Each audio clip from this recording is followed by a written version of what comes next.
Hi dear students. അപ്പോൾ ഇന്ന് ഞാൻ ഈ വീഡിയോ ഇടുന്നത് ഫിസിക്സിൻ്റെ ആണ്. അതിൻ്റെ മുന്നേ ഈ വീഡിയോ ഒക്കെ നേരത്തെ വന്ന ക്വസ്റ്റ്യൻസിന്, അതായത് കംപ്ലീറ്റ് ആ എക്സാക്റ്റ് ക്വസ്റ്റ്യൻ അല്ല, എക്സാക്റ്റ് ക്വസ്റ്റ്യൻ AELൻ്റെ കിട്ടാൻ നമുക്ക് ഭയങ്കര പാടാണ്. ജസ്റ്റ് നമുക്ക് നേരത്തെ എന്തൊക്കെയായിരുന്നു ടോപ്പിക്സ് വന്നത് എന്നുള്ളതിൻ്റെ ഇതിൽ കിട്ടിയ ക്വസ്റ്റ്യൻ മാത്രമാണ്. അപ്പോൾ ആവശ്യമുള്ളവർ മാത്രം കാണുക. നമുക്ക് ഈ ക്വസ്റ്റ്യൻസ് തന്നെ വരുന്ന ഒരു ഗ്യാരണ്ടിയും ഇല്ല. പക്ഷേ ഇത് നിങ്ങൾക്ക് ഹെൽപ്പാകും എന്ന് തോന്നിയിട്ടാണ് ഞാൻ ഫസ്റ്റ് വീഡിയോ ഇട്ടത്. അപ്പോൾ ഒരുപാട് കമൻറ്റ്സ് ഫിസിക്സും കെമിസ്ട്രി വീഡിയോ ഇടണം എന്ന് കണ്ടു. അപ്പോൾ കെമിസ്ട്രി ഇടാൻ എനിക്ക് സമയം കിട്ടില്ല. നമുക്ക് സമയപരിമിതി മൂലം കെമിസ്ട്രി ഇനി ഇടാൻ പറ്റില്ല. ഒരുപാട് എഫേർട്ട് എടുക്കണം ഇതിന്. അപ്പോൾ നിങ്ങൾ ആവശ്യമുള്ളവരെ മാത്രം ഇത് കാണുക. ഈ ക്വസ്റ്റ്യൻ്റെ ലാസ്റ്റിലേക്ക് നമുക്ക് ഫുൾ എക്സ്പ്ലനേഷൻ തരാൻ എനിക്ക് പറ്റിയില്ല. അപ്പോൾ കുറച്ച് ക്വസ്റ്റ്യൻസ് ഇൻക്ലൂഡ് ചെയ്ത് വെച്ചിട്ടുണ്ട്. അപ്പോൾ അത് അങ്ങനെ കാണാം. പിന്നെ ബയോളജി കമ്പയർ ചെയ്യുമ്പോൾ ഫിസിക്സും കെമിസ്ട്രിയും ടഫാണ്. അപ്പോൾ കുറച്ചും കൂടെ നിങ്ങൾ ഹാർഡ് വർക്ക് ചെയ്ത് പഠിക്കേണ്ടതാണ്. ഓക്കെ. ഫിസിക്സിൽ first question, velocity is scalar quantity, vector quantity, constant quantity, none. Velocity ഏത് ക്വാണ്ടിറ്റിയാണ്? വെക്റ്റർ ക്വാണ്ടിറ്റിയാണ് വെലോസിറ്റി. വെലോസിറ്റി എങ്ങനെയാണ് വെക്റ്റർ ക്വാണ്ടിറ്റി ആവുന്നത്?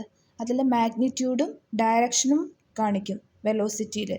അതായത് എത്ര ഫാസ്റ്റിൽ ഒബ്ജക്റ്റ് മൂവ് ചെയ്യുന്നു, അത് ഏത് ഡയറക്ഷനിലേക്കാണ് മൂവ് ചെയ്യുന്നതെന്ന് കാണിക്കും. അതുകൊണ്ട് velocity is A vector quantity.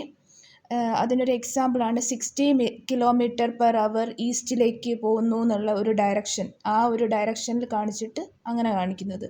പക്ഷേ സ്പീഡ് സ്കേലാർ ക്വാണ്ടിറ്റിയാണ്.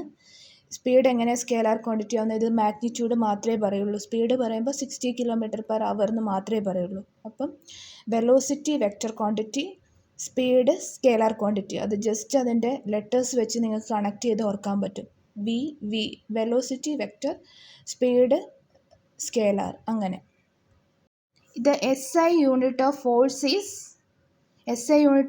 Is newton. അതെല്ലാവർക്കും അറിയുന്നതായിരിക്കും. SI unit of force is newton. Joule unit of energy, pascal unit of pressure, watt unit of power. Just അതും കൂടെ നോട്ട് ചെയ്ത് വെക്കുക. Acceleration due to gravity on Earth is approximately 9.8 m/s². Okay, അതൊക്കെ അങ്ങനെ തന്നെ എഴുതി നിങ്ങൾ എങ്ങനെയെങ്കിലും ഓർമ്മിച്ച് പഠിപ്പിച്ച് വെക്കുക. Okay. Newton's first law is also called law of inertia. ന്യൂട്ടൻ്റെ ഫസ്റ്റ് ലോവിനെ ലോ ഓഫ് ഇനേർഷ്യ എന്നും കൂടെ അറിയപ്പെടുന്നുണ്ട്. P is equal to mv.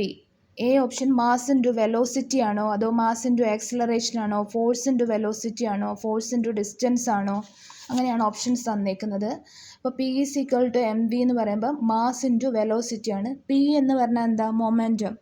Momentum എപ്പോഴും ഡിപ്പെൻഡ് ചെയ്യുന്നത് ഒരു ഒബ്ജക്റ്റിൻ്റെ മാസ്, അതായത് അതിന് എത്ര ഹെവിനെസ് ഉണ്ട് എന്നുള്ളതും പിന്നെ അതിൻ്റെ വെലോസിറ്റിയും ബേസ് ചെയ്തിട്ടാണ്. വെലോസിറ്റി എന്ന് പറയുമ്പോൾ അത് എത്ര സ്പീഡിലാണ് മൂവ് ചെയ്യുന്നത്, എത്ര ഫാസ്റ്റായിട്ടാണ് മൂവ് ചെയ്യുന്നത് എന്ന് ഡിപ്പെൻഡ് ചെയ്തിട്ടാണ് ഒരു അപ്പോൾ ഇത് രണ്ടും, അതായത് മൊമെൻറ്റം ഡിപ്പെൻഡ് ചെയ്യുന്നത് മാസും വെലോസിറ്റി അനുസരിച്ചാണ്. So the equation is P is equal to mv, mass into velocity. Okay.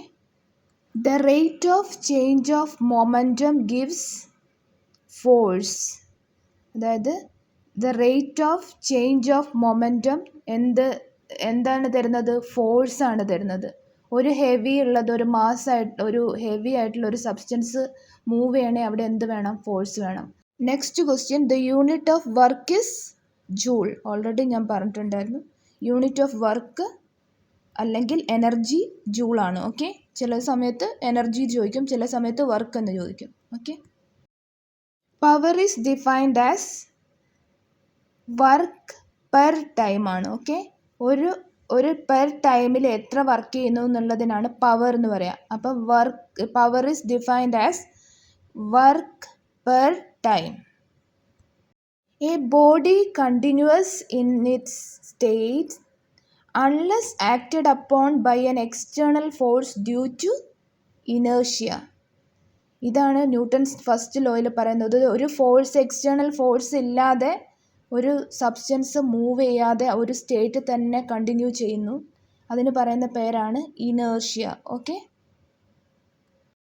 Kinetic energy is equal to half M V square. M mass, V velocity. അപ്പോൾ കൈനറ്റിക് എനർജി എപ്പോഴും ഒരു സബ്സ്റ്റൻസിൻ്റെ മാസിനെ വെലോസിറ്റിനെ depend ചെയ്തായിരിക്കും ഇരിക്കുക. അപ്പോൾ kinetic energy is equal to half M V square. The force responsible for keeping planets around the sun is gravitational force. Gravitational ഫോഴ്സാണ് സണ്ണിൻ്റെ ചുറ്റും പ്ലാനറ്റ്സ് കീപ്പ് ചെയ്യാൻ ഹെൽപ്പ് ചെയ്യുന്നത്. The energy possessed due to motion is kinetic energy. മൂവ്മെൻറ്റിൻ്റെ സമയത്ത് ഉണ്ടാവുന്ന energy kinetic എനർജിയാണ്. SI unit of temperature is Kelvin. SI unit of temperature is Kelvin. Heat flows from hot body to cold body. Wave velocity is, that is V is equal to F lambda. F lambda എന്ന് പറയുന്നതിൽ V വെലോസിറ്റിയാണ് വേവിൻ്റെ, F frequency of wave ആണ്, എത്ര waves വരുന്നുണ്ട്. Lambda എന്ന് പറയുന്നത് ഒരു wave ലെങ്ത്താണ്, അത് എത്ര ലെങ്ത്താണ് ആ ഒരു വേവിനുള്ളത്, ഇത്രയും ഡിപ്പെൻഡ് ചെയ്തിരിക്കും അത് ആ വേവ് എത്ര വെലോസിറ്റിയിൽ മൂവ് ചെയ്യുന്നു എന്നുള്ളത്. The time period and frequency relation is F is equal to 1/t.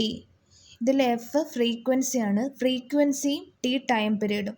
Frequency and time period are opposite, always opposite ആണെന്നുള്ളവർക്ക്, അതുകൊണ്ടാണ് F is equal to 1/t. If one vibration takes more time, frequency becomes less. Vibration കൂടുതൽ time എടുക്കുകയാണെങ്കിൽ frequency കുറച്ച് ഉണ്ടാവുള്ളൂ, അങ്ങനെയാണ്.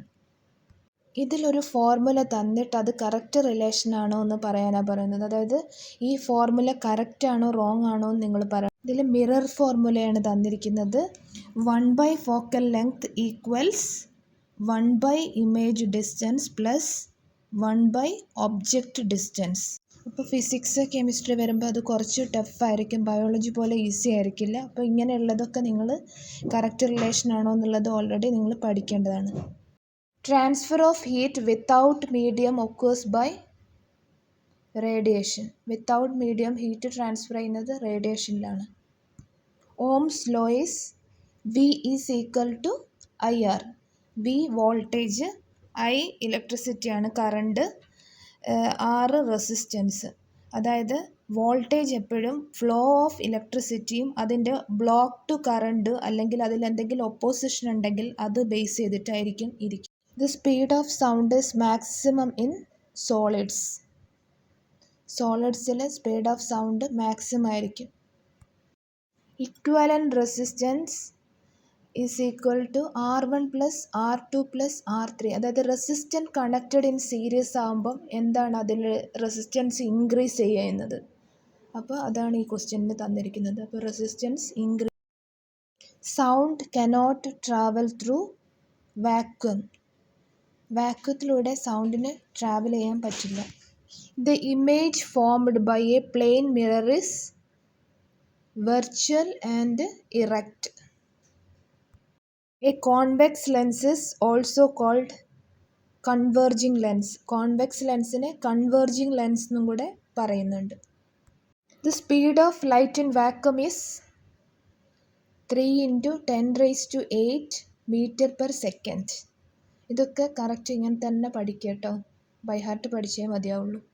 പിന്നെ Hooke's law ഒക്കെ നിങ്ങൾ നിർബന്ധമായിട്ടും പഠിക്കേണ്ടതാണ്. കുറേ പ്രീവിയസ് ക്വസ്റ്റ്യൻസ് നമുക്ക് ക്വസ്റ്റ്യൻസ് ആയിട്ട് കിട്ടാൻ ഈ എല്ലാം ബുദ്ധിമുട്ടാണ്. പക്ഷെ നമ്മൾ സെർച്ച് ചെയ്യുമ്പോഴേക്കും ഈ ഒരു ഇതിൽ നിന്നൊക്കെയാണ് കൂടുതൽ ക്വസ്റ്റ്യൻ ചോദിച്ചത് എന്നാണ് അറിയാൻ പറ്റിയത്. അപ്പോൾ നിങ്ങൾ ആ ഒരു ബേസിൽ പഠിക്കുക. അല്ലാണ്ട് നമുക്ക് AEE എൻജിനീയറിംഗ് എക്സാമിന് കിട്ടുന്ന പോലെ ക്വസ്റ്റ്യൻസ് AELയുടെ എക്സാമിന് അവൈലബിൾ അല്ല. ഓക്കെ, അപ്പോൾ നിങ്ങൾക്ക് കുറച്ച് ക്വസ്റ്റ്യൻസും കൂടെ ഞാനിതിൽ തന്നിട്ടുണ്ട്. അപ്പോൾ നിങ്ങൾക്കത് ആവശ്യമുള്ളവർക്ക് ഇത് കാണാവുന്നതാണ്. ഓക്കെ.